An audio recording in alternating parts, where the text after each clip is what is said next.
জল নিয়ে নাগ নাগিনী ফিরে আসেন। তারপর সমস্ত চাষযোগ্য জমিতে পবিত্র ঝর্ণার জল ছড়িয়ে দেয় আর নিজের হাতে করে বেগুন চাষ শুরু করে দেয়।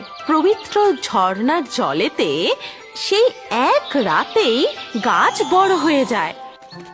একদিন টুনটুন তার মা টুনিয়া, বাবা টুন্না আর সারস, শালিক, ময়না, টিয়া অনেক পাখিদের সাথে মিলে খাবার খোঁজার জন্য দূর এক ক্ষেতে গিয়ে পৌঁছায়। আর তারা সেখানে পৌঁছে একটা বেগুনের ক্ষেত দেখতে পায়। তারপর তারা সেই ক্ষেতে গিয়ে দাঁড়ায় আর বেগুন খেতে শুরু করে। তখন সেখানে এক নাগিনী আসে আর তাদের সবাইকে দেখে সে রেগে গিয়ে বলে, আরে এই পাখি, এখানে কি করছো? আমার ক্ষেত থেকে বেগুন চুরি করছো? যাও এখান থেকে। ওরে বাবারে, এ তো নাগিনী। তোমরা সবাই কি আমার কথা কিছুতেই শুনতে পাচ্ছ না? এক্ষুনি মজা দেখাচ্ছি। আমার বীজ থেকে কেউ বাঁচতে পারবে না। তখন সকল পাখিরা কিছু দূর উড়ে আবার খেতে এসে বসে পড়ে আর আবারও বেগুন খেতে শুরু করে দেয়। তখন টুনিয়া বলল যে, কতদিন পরে পেট ভরে মন ভরে খাবার খেলাম আমরা। হ্যাঁ, একদম ঠিক কথা বলেছো টুনিয়া, এই বেগুনটা খুবই সুস্বাদু। আচ্ছা, যদি রোজ এইরকম বেগুন আমরা খাই তাহলে কেমন হবে? এটা কি করে হবে? রোজ রোজ এত দূরে আসা তো অসম্ভব। আর এই নাগিনী, যদি আমরা রোজ আসি তো এই নাগিনী আমাদের খেয়ে নেবে। আরে না না, আমি বলছিলাম যে আমরা যদি এর থেকে কিছু বীজ নিয়ে যাই আর আমাদের জঙ্গলের পাশে যদি এইরকমই বেগুন ফলাই তাহলে কেমন হবে? এটা তুমি একদম ঠিক কথা বলেছো টুনটুন। তখন নাগিনী তোমরা সবাই আবার এসে গেছো, দেখো আমি এবার কি করি। তারপর নাগিনী খুব রেগে গিয়ে নিজের মুখ থেকে বিষ ছড়াতে শুরু করে দেয়।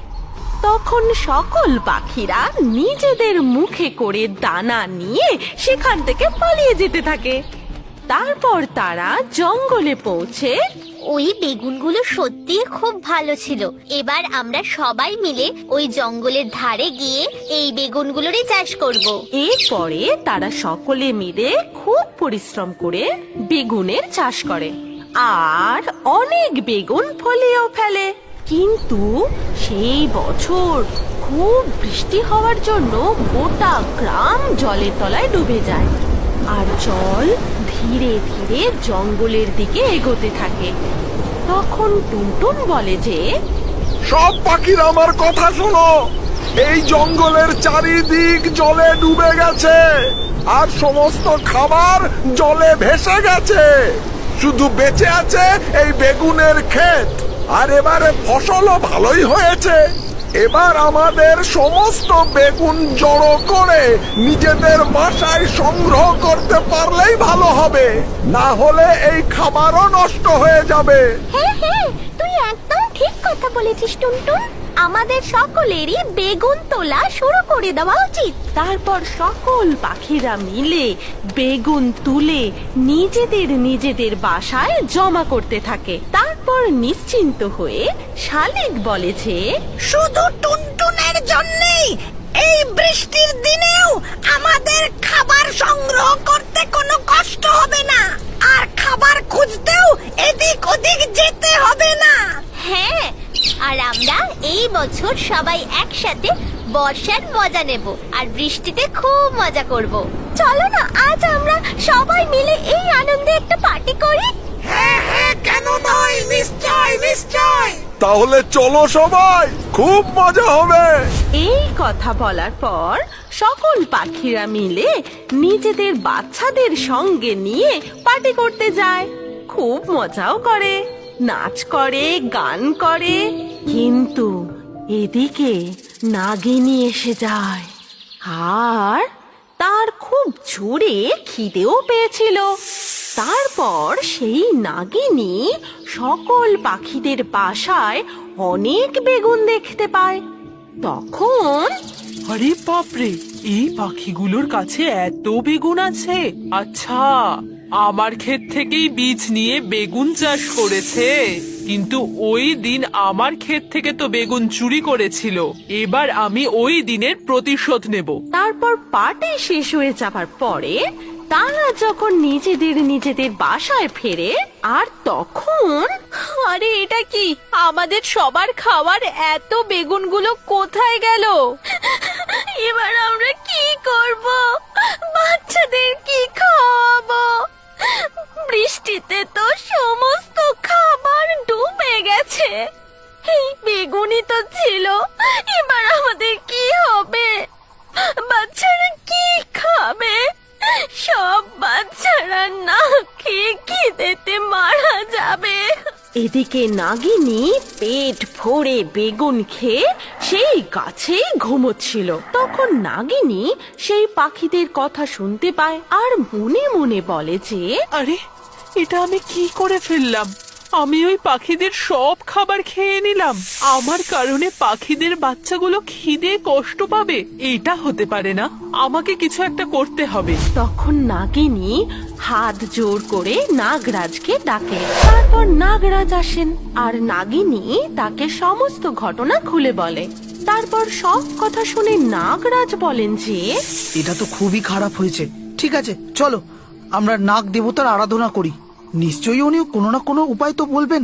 এরপর তারা দুজনে মিলে নাগ দেবতার আরাধনা করতে থাকে। তারপর নাগ দেবতা তাদের সামনে আসেন আর বলেন যে, কি ব্যাপার নাগিনী আর নাগ, তোমরা দুজনে মিলে আমাকে কেন খুঁজছো?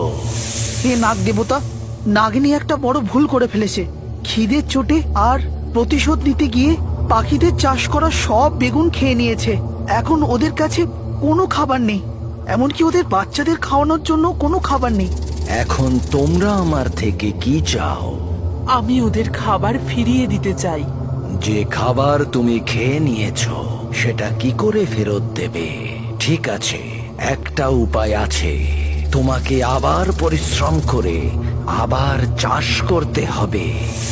আমরা চাষ করার জন্য প্রস্তুত, কিন্তু এর জন্য তো অনেক সময় লাগবে। তারপর নাগ দেবতা নাগ নাগিনীকে দূর এক পাহাড়ের পবিত্র গুহার ব্যাপারে বলেন।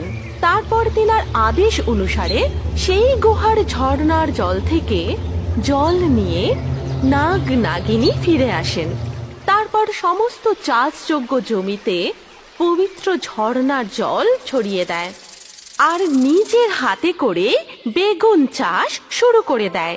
পবিত্র ঝর্ণার জলেতে সেই এক রাতেই গাছ বড় হয়ে যায় আর সেখান থেকে অনেক বেগুনও ফলতে থাকে।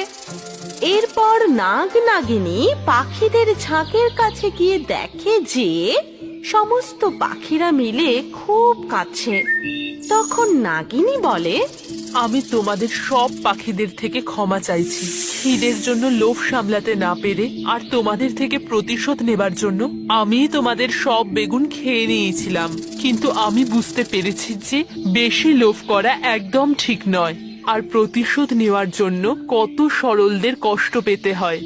এই জন্য আমি তোমাদের সবার জন্য আবার বেগুন চাষ করেছি। খেতে গিয়ে দেখো। তারপর টিয়া বলে যে, সত্যি কি তুমি এরকম করেছো? তাহলে আজ থেকে তুমিও আমাদের সবাইকার বন্ধু, আর আমাদের সাথে থেকে এই সুন্দর বর্ষাকালের মজা নিতে পারো। তাহলে চলো আজকের দিনে আবার খাবার পাওয়ার জন্য আর নতুন বন্ধু পাওয়ার জন্য আবার পার্টি করি। তারপর সবাই মিলে খুব ধুমধাম করে পার্টি করতে শুরু করে। এরপর থেকে সকল পাখিদের সাথে নাগ নাগিনীও খুব আনন্দ করে মিলেমিশে থাকতে শুরু করে। সোনাঝুরি জঙ্গলে টুনিম বাস করত।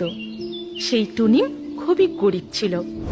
প্রতিদিন রাতে যখন জঙ্গলের সবাই ঘুমিয়ে পড়ত, তখন সেই জঙ্গলে পাশের জঙ্গল থেকে চৈতালি নামের একটি ডাইনি পাখি বেরিয়ে আসতো। সেই ডাইনি পাখি প্রতিদিন একটি একটি করে ছাগল চুরি করত এবং সে জঙ্গলের মধ্যে গিয়ে সেই ছাগলগুলোকে মেরে খেত।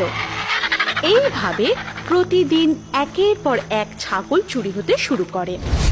এমনই একদিন সকালবেলা টুনিম নিজের বাসার উঠোনে এসে দেখে যে আবারও একটি ছাগল কম রয়েছে। তখন টুনিম তার স্ত্রী টুনিকে দেখিয়ে বলে,